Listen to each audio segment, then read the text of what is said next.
Hey guys, and welcome back to this channel. In this video I'll be showing you guys how you can create this text behind like a person or like a character edit on CapCut PC. So I'm just going to copy and paste this video or picture. Just you can use it whatever you want.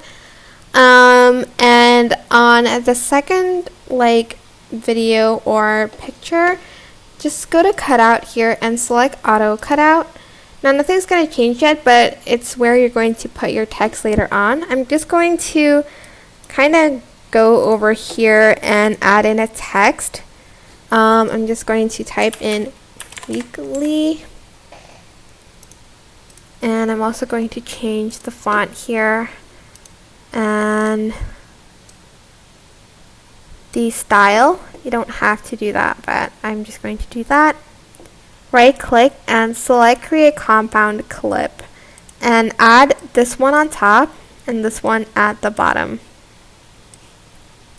Now again, if you go here, it's not going to look any different because the text is still above the photo or video. So what you're going to do, you're going to select the text, go to basic, scroll down and select layer 1 instead. And as you can see, now the text is behind the image like so. You can adjust it, make it bigger, but it's going to be behind that person instead of over it. And that is basically it. I hope this tutorial was helpful for you guys. Don't forget to like, comment, share, and also subscribe to this channel if you haven't done that already. If you have any questions, just leave it in the comment section down below and I will try my best to answer them all for you guys. If you found this video helpful, please click the thanks button above the description box down below. Thank you so much for watching. Bye!